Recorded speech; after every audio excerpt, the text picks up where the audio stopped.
11,500 years ago, long before humans built the pyramids, long before they raised the stones at Stonehenge, someone in southeastern Turkey carved 3 tiny animals from stone: a fox, a vulture, a boar, each barely larger than a thumb.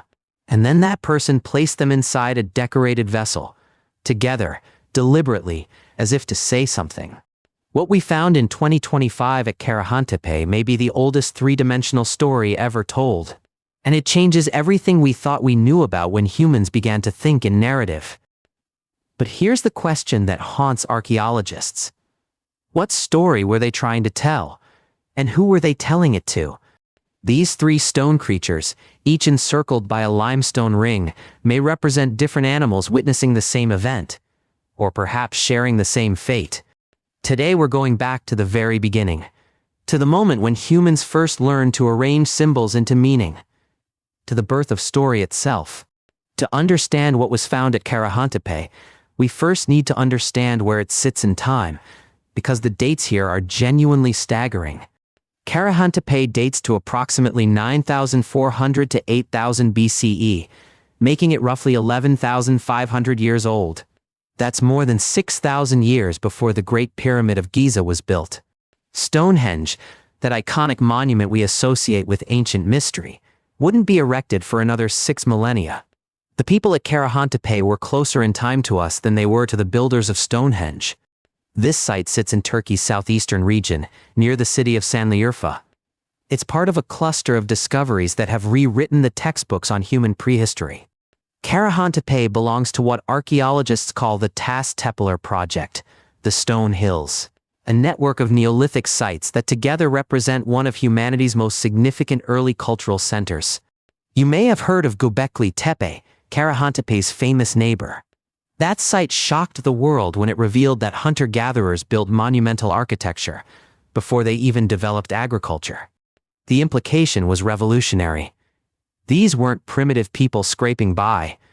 They were organizing, creating, believing, building monuments to ideas we can barely glimpse today. Karahantepe itself contains a massive circular structure nearly 17 meters in diameter. Stone benches line the walls. Carved human and animal sculptures emerge from the bedrock. This was a place of gathering, of ritual, perhaps of instruction. And in 2025, archaeologists found something here that would suggest it was also a place of storytelling.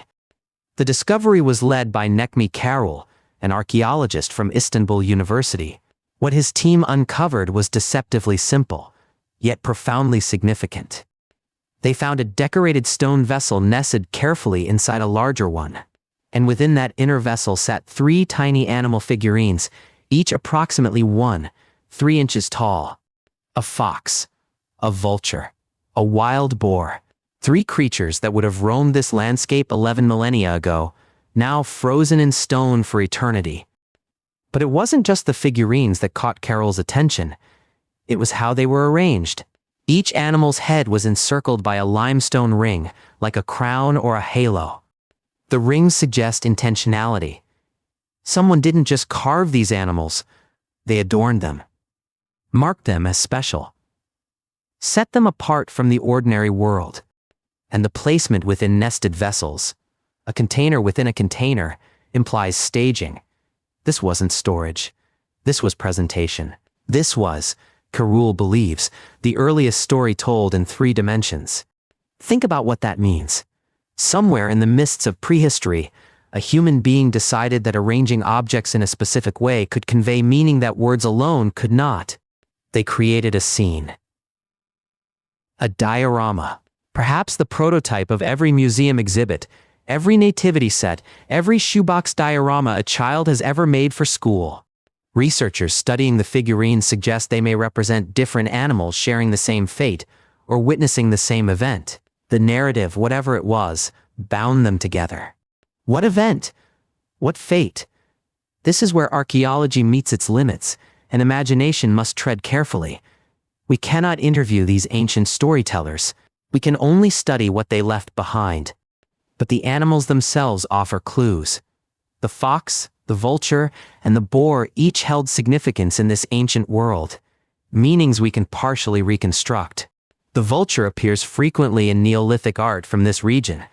At Göbekli Tepe, vulture imagery dominates certain pillars. Some scholars believe vultures represented death, or perhaps the journey beyond death. Sky burial was practiced in parts of the ancient world. The dead were left exposed so that vultures could carry their flesh to the heavens. The bird became a psychopomp, a guide between worlds. The fox appears throughout prehistoric iconography as a liminal creature, clever, boundary-crossing, neither fully wild nor domesticated.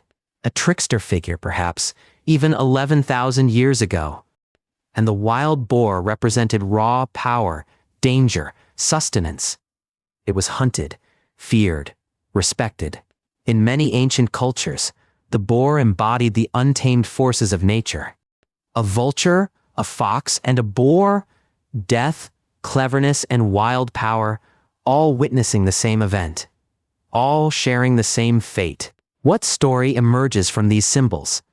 We may never know for certain, and some archaeologists urge caution. Are we projecting our concept of narrative onto an artifact that meant something entirely different?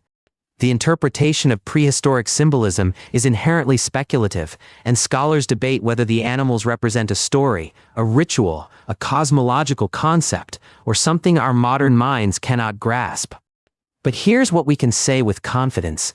Someone took extraordinary care to create this arrangement. The nested vessels, the limestone rings, the deliberate grouping. This was not accidental. And if it wasn't accidental, then it was communicative. The arrangement was meant to convey something, to the gods, to the community, to future generations, perhaps even to us. This is what makes Karahantepe so significant. It's not just that we found old objects. It's that we found evidence of symbolic thought operating at a level of sophistication we didn't expect. These were hunter-gatherers, people without cities, without writing, without any of the infrastructure we associate with civilization. Yet they built monuments. They carved sculptures. They told stories. The discovery challenges a narrative we've told ourselves for centuries. That human progress moves in a straight line from primitive to advanced, from simple to complex. Karahantepe suggests the truth is messier, more interesting. Our ancestors were capable of profound symbolic thought long before they developed the technologies we consider fundamental to civilization. In January 2026, Archaeology Magazine named Karahantepe one of the top 10 archaeological discoveries of 2025, specifically highlighting the narrative figurines as evidence of unprecedented early symbolic expression. The recognition marks a turning point. Karahantepe has moved from obscure excavation to headline discovery. The world is now paying attention to what these Turkish hills have to tell us. And the excavations are far from complete. Each season brings new structures, new carvings, new questions. The site may hold secrets we haven't yet begun to imagine. Systematic excavations began at Karahantepe in 2019 as part of the Tas Tepeler project. In just 6 years, the site has transformed our understanding of Neolithic culture. But let's return to those 3 small figurines. The fox, the vulture, the boar. What can they teach us about ourselves? About the origins of the very human need to tell stories? Storytelling is not a luxury. It's not entertainment. At its core, storytelling is how humans transmit knowledge, values, and meaning across generations. It's how culture survives. Before writing, before printing, before the internet, there were stories. Told around fires. Enacted in rituals. Carved into stone and arranged in vessels for reasons we're still trying to understand. The Karahantepe figurines suggest that even 11,000 years ago, our ancestors understood something fundamental. That meaning could be constructed, not just spoken. That by placing objects in relationship to one another, you could create something greater than the sum of its parts. You could create a story. This is the same instinct that drives a child to arrange toys into scenes. The same instinct that drives a director to block actors on a stage. The same instinct, perhaps, that drives all human art. The people of Karahantepe didn't invent storytelling. That impulse is surely older than any archaeological evidence can capture. But they left us proof that it was already sophisticated, already refined, already a technology of meaning, passed down through countless generations until someone decided to preserve it in stone. So what can we take from this discovery? First, consider exploring the Tas Tepeler project and Turkey's Neolithic sites. They're rewriting human history in real time. Follow Archaeology Magazine and similar publications for ongoing updates. These excavations continue each season, and new discoveries emerge regularly. The story is still being written. Second, reconsider what you think you know about prehistoric humans. The term primitive does these people a disservice. Their symbolic sophistication rivals anything in the ancient world. The next time you arrange objects on a shelf, or set up a display, or create a diorama with your children, remember, you're participating in a tradition at least 11,500 years old. Third, sit with the mystery. We may never know what story the fox, vulture, and boar were meant to tell. And that's okay. The not knowing is part of what makes it powerful. Consider what stories you're telling with the objects in your own life. How you arrange your home, your workspace, your possessions. We are all curators of meaning. Finally, remember that storytelling predates written language by thousands of years. We told stories before we had alphabets. We'll likely tell stories long after our current technologies fade. The urge to arrange symbols into meaning is not a cultural invention. It's something deeper, something that makes us human. Karahantepe is proof that it always has been. As excavations continue in southeastern Turkey, more surprises surely await. Karahantepe and its sister sites have already overturned decades of archaeological assumptions. They've shown us that the human capacity for wonder, for ritual, for art, and for story emerged far earlier than we imagined. Not as a product of civilization, but as its seed. The people who carved these figurines didn't know they were making history. They were simply doing what humans do, trying to make sense of their world through symbol and story. 11,000 years later, their efforts succeeded.